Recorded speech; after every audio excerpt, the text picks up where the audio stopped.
बिस्मिल्लाहिर्रहमानिर्रहीम। Stock summary record को maintain करना है और एक्सेस एंट्री अलर्ट शो हो जाए, यानी अगर हम कोई एंट्री एक्सेस हो रही है, स्टॉक से ज़्यादा सेल में जा रहा है तो एक्सेस एंट्री अलाउ अलर्ट किस तरह से शो होगा और इसको कंट्रोल किस तरह से करेंगे फार्मूला से ही आज की इस क्लास के अंदर मैं बताऊंगा। तो चलिए शुरू करते हैं।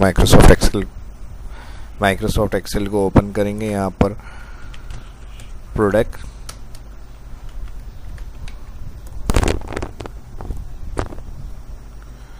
परचेज,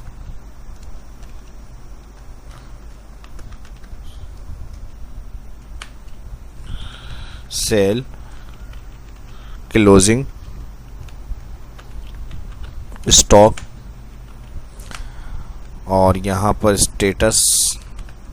उसके बाद एक कॉलम फ्री रख रहे हैं। कॉलम फ्री रखने के बाद डेट, सेल डेट, जिस दिन सेल की गई है उसकी डेट को रखना है यहाँ पर, और फिर कौन सी प्रोडक्ट सेल हुई है वो यहाँ पर आ जाएगा, और फिर उसकी सेल क्वांटिटी। ठीक है जी। आइटम 1 कर लेता हूँ, यहाँ पे जो भी आपके नाम होंगे प्रोडक्ट 1 कर लें। ड्रैग कर देंगे इसको और यहाँ से परचेज, जितनी आपने परचेज करी है या स्टॉक में अभी अवेलेबल है हमारे पास, वो एंट्री यहाँ पर आ जाएगी। और उसके बाद यहाँ पर सेल्स। ठीक है जी। यहाँ से इसको सिलेक्ट कर लेते हैं, होम में जाएंगे, अलाइन सेंटर, बोल्ड, इसको भी फॉर्मेट कर लेते हैं, align centre, middle, bold, black, white और क्लोजिंग। यहाँ स्टॉक के लिए जो ड्रॉप डाउन लिस्ट बनेगी, नाम की के नाम सेलेक्ट करें तो यहाँ पर हमारे पास लिखना नहीं पड़े, सिलेक्ट का ऑप्शन है। डेटा वैलिडेशन में जाएंगे, डेटा वैलिडेशन लिस्ट में सोर्स के पास कर्सर क्लिक करेंगे और कर्सर क्लिक के बाद यहाँ all list select, okay. Borders apply करना है, ऑल सिलेक्ट कर लेते हैं, होम में जाएंगे, यहाँ से ऑल बॉर्डर और यहाँ से थिक्स आउटसाइड और यहाँ से इसको भी ऑल बॉर्डर और आउटसाइड थिक्स। क्लोजिंग के लिए यहाँ पर अब जो भी हम एंट्री कर रहे हैं, सिलेक्ट नेम। ठीक है जी। आइटम नेम की जो एंट्री है वो हम यहाँ ड्रॉप डाउन सब सिलेक्ट करेंगे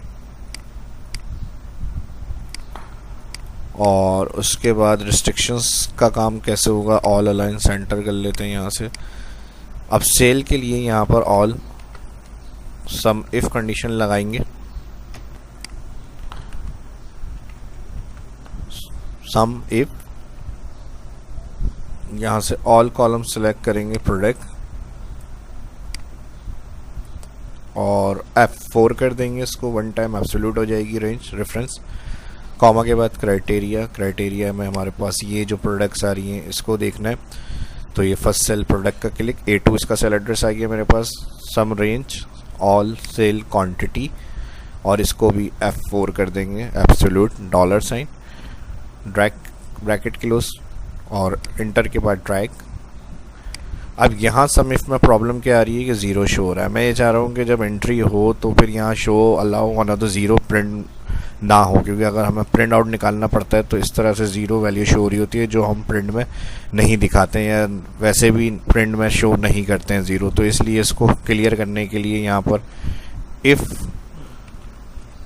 इस ब्लैंक ब्रैकेट ओपन, इस ब्लैंक ब्रैकेट ओपन के बाद सेल क्वांटिटी सेल हमने फर्स्ट क्लिक करा और हमने कहा अगर ये बराबर है ब्रैकेट क्लोज के बाद ब्लैंक, इस ब्लैंक, तो यहाँ पर भी ठीक है जी। इस सेल को यानी हमने कहा इफ़ कंडीशन के साथ इस ब्लैंक I2 अगर ब्लैंक है, कॉमा तो वैल्यू एफ ट्रू, इफ़ को रिटर्न ब्लैंक करें, 2 इन्वर्टेड कॉमा का मतलब ब्लैंक, और अगर ऐसा नहीं है तो कॉमा के बाद वैल्यू है फॉल्स, जो फंक्शन हमने सम इफ़ का टोटल के लिए यूज़ किया है ये फार्मूला चलाएं और यहाँ पर इफ़ का ब्रैकेट क्लोज, ये फार्मूला लगेगा। अब जो 0 प्रिंट हो रहा है यहाँ इस तरह से वो नहीं आएगा अगर यहाँ सेल ब्लैंक होगा।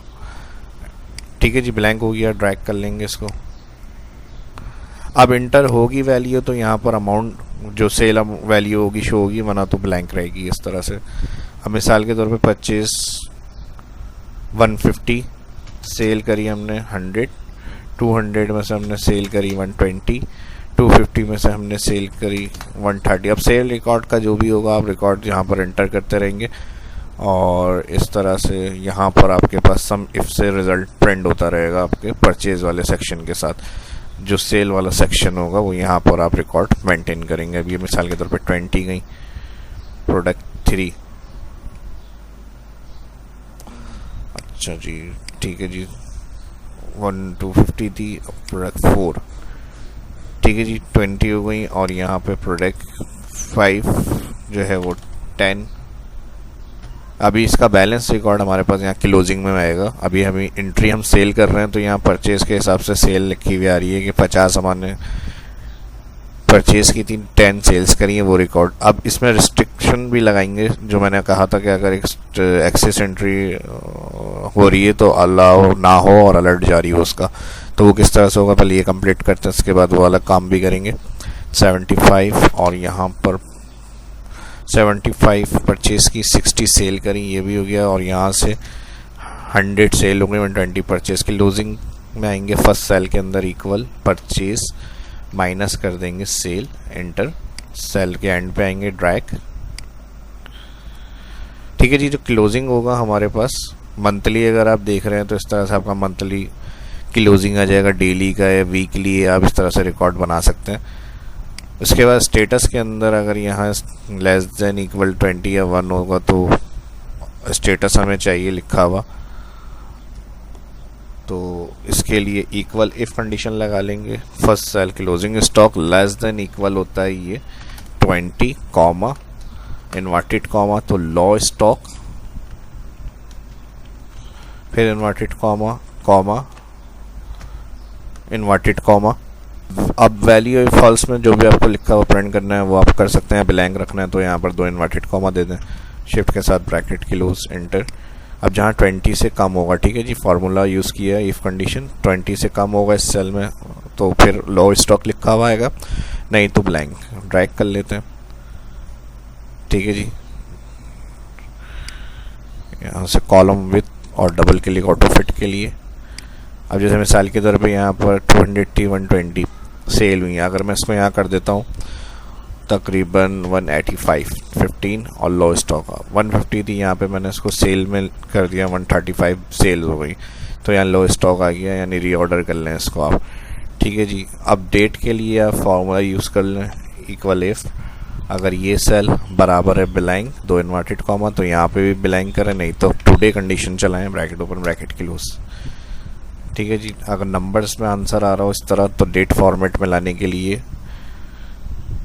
नंबर्स एक्शन होता है यहाँ, और इसमें दिया हुआ होता है शॉर्ट डेट लॉन्ग डेट, जिस तरह से आपको लिखी हुई डेट प्रिंट करनी है, यहाँ से क्लिक, और इस तरह लिखी हुई चाहिए या मंथ में अल्फ़ाबेट लिखे हुए चाहिए तो कंट्रोल शिफ्ट 3 ड्रैग कर लेंगे इसको यहाँ से, तो टुडे की डेट जो होगी जिस दिन की यानी जो सेल होगी वो इसमें लिखी हुई आ जाएगी।